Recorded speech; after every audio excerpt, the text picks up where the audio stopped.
कोई आपसे कहे मैं अंग्रेजी से नफरत करता हूं, अंग्रेजी मुझे आती नहीं, पर शेक्सपियर के मैकबेथ का मैं एक्सप्लेनेशन करूंगा, वही स्थिति है।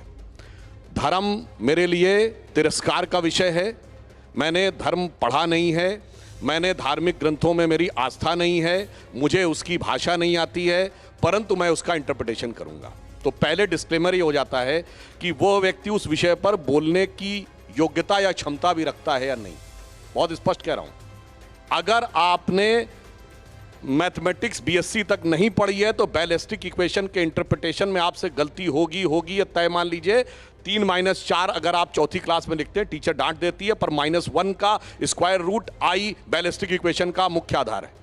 तो उस लेवल पे आके पढ़िए। तो हमारे चूंकि मित्र यह मानते हैं कि धर्म एक अफीम है, उन्होंने कहा मुझे पढ़ने की जरूरत नहीं, मैं उसको देखना नहीं चाहता, अभी बोलने दीजिए, फिर मैं आ रहा हूं। कर रहा हूं। अब मैं बताता हूं अधम शब्द का क्या अर्थ है। अधर्म शब्द का अपभ्रंश अधम है।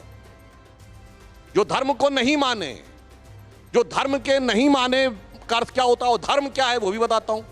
धर्म की बहुत क्लियर व्याख्या है, धारणात इति धर्म, यानी जो पूरे विश्व को, ब्रह्मांड को धारण करता है उसको धर्म कहते हैं। और धर्म की व्याख्या इनको बता देता हूं, इन लोगों को नहीं पता। सर एक मिनट पहले सुन लीजिए, सुनिए। धर्म की बाकायदा व्याख्या मनुस्मृति में भी है, पुराणों में भी है। क्या है? धृति, क्षमा, दमोस्तेयम, शौच, इंद्रिय निग्रह, धी, विद्या, सत्यम, अक्रोधो, दशकम, धर्म लक्ष्मण।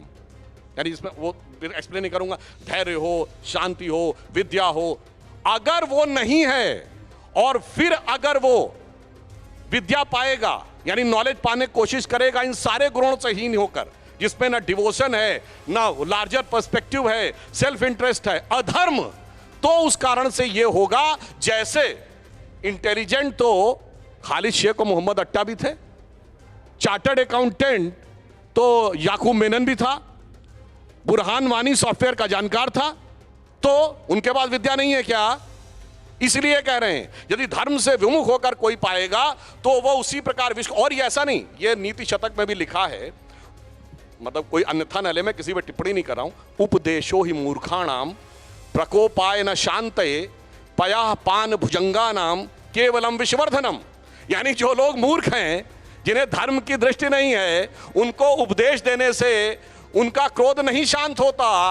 वो उसी प्रकार है जैसे सांप को दूध पिलाने से सिर्फ उसका विष बढ़ता है। ठीक है। अधर्म शब्द की उत्पत्ति अधर्म के अलावा सबके पास वैदिक काल के बाद महिलाओं को शिक्षा का, धर्म का अधिकार नहीं था। मैं पूछना चाहता हूं, सबसे फेमस शास्त्रार्थ है आदि शंकराचार्य और मंडन मिश्र का। कौन था उसका चीफ जस्टिस? मंडन मिश्र की पत्नी उभय भारती। मैं चुनौती से कहता हूं, कोई एक अभी मैंने खुद कहा था अपनी बात में, मैंने खुद कहा कि स्कैंटी एग्जांपल्स मिलते हैं। अरे भाई, इसमें बकायदा मैंने बताया कि कुछ उदाहरण मिलते हैं। कोई डिस्टर्ब नहीं करता है, झूठ नहीं। वाशे साहब सब शांति से बैठे, सब शांति से बैठे। आप एक बार सुन लीजिए सर। हाँ सुधांशु जी, हमसे सीनियर है, हम लोगों से प्रोफेसरी में भी आप हमसे सीनियर हैं सर। तो सुधांशु जी, मैं ये कह रहा हूं, आचार्य मंडन मिश्र, मैं चुनौती से कहता हूं, दुनिया में कोई एक धर्म बताइए, रिलीजन, धर्म तो खैर एक ही है, जहां पर कि धार्मिक ग्रंथ के ऊपर डिस्कशन का अधिकार। बाकी जगह केवल सुन लो, जो कह दिया गया उसमें किंतु परंतु नहीं करो। अगर किंतु परंतु किया तो नरक में जाओगे और एक कहता सर काट दिया जाएगा। हमारे यहां डिस्कशन का अधिकार है और वेदों में 20-22 विदुषी स्त्रियां हैं, गार्गी, अपाला, लोपुत्रा, वो छोड़िए, इन्होंने कहा। अब मैं कहता हूं उसके बाद 2 लोग डिस्कशन करें और जज बनने का अधिकार महिला को। चलिए वो कहते हैं, ये बताइए, पुण्य श्लोका अहिल्याबाई होलकर धर्म नहीं पढ़ी थी? रानी दुर्गावती धर्म नहीं पढ़ी थी? रानी अबक्का धर्म नहीं पढ़ी थी? रानी लक्ष्मीबाई धर्म नहीं पढ़ी थी? कहां बोलते हैं भाई? रानी थी सर, आप रानी थी सर, बोलने दीजिए। अब सुनिए पूरा बात बोलने दीजिए। और मैं कहना चाहता हूं, सुनिए, ये बात मैं कोई हवा में नहीं कह रहा हूं। अगर आपसे पूछूं 1812 में भारत की साक्षरता दर क्या थी? 1812 में भारत की साक्षरता दर ब्रिटिश पार्लियामेंट में सबमिटेड रिकॉर्ड के हिसाब से, जो हाउस ऑफ कॉमन्स को रिपोर्ट सबमिटेड है, उसमें बंगाल प्रेसिडेंसी के विलियम एडम्स की रिपोर्ट और मद्रास प्रेसिडेंसी के टॉमस मनरो की रिपोर्ट के अनुसार 90% से अधिक साक्षरता है। भारत के हर गांव में एक स्कूल है। और इतना ही नहीं, छात्रों में ही नहीं, शिक्षकों में भी, जिसको आप सबसे निचली जाति का मानते थे, उनके भी शिक्षकों का उल्लेख है। और पूरी बात सुनिएगा, मैं पूरी बात कर लूं। और इस बात का उल्लेख महात्मा गांधी ने 1929 में लंदन में जाकर रॉयल सोसाइटी में दिए गए अपने भाषण में कहा था कि 100 साल पहले भारत की स्थिति क्या थी। और अगर उसके बाद भी इनको विश्वास ना हो, 1939 में कलकत्ता यूनिवर्सिटी ने पूरी रिपोर्ट को सबमिट किया हुआ है। 1812 में भारत की साक्षरता दर हर गांव में स्कूल था, जबकि गुरुकुल को स्कूल नहीं माना था। मैं फिर कह रहा हूं, गुरुकुल को स्कूल नहीं माना, सब में स्कूल था। तो भाई फिर कैसे हो गई साक्षरता की बात?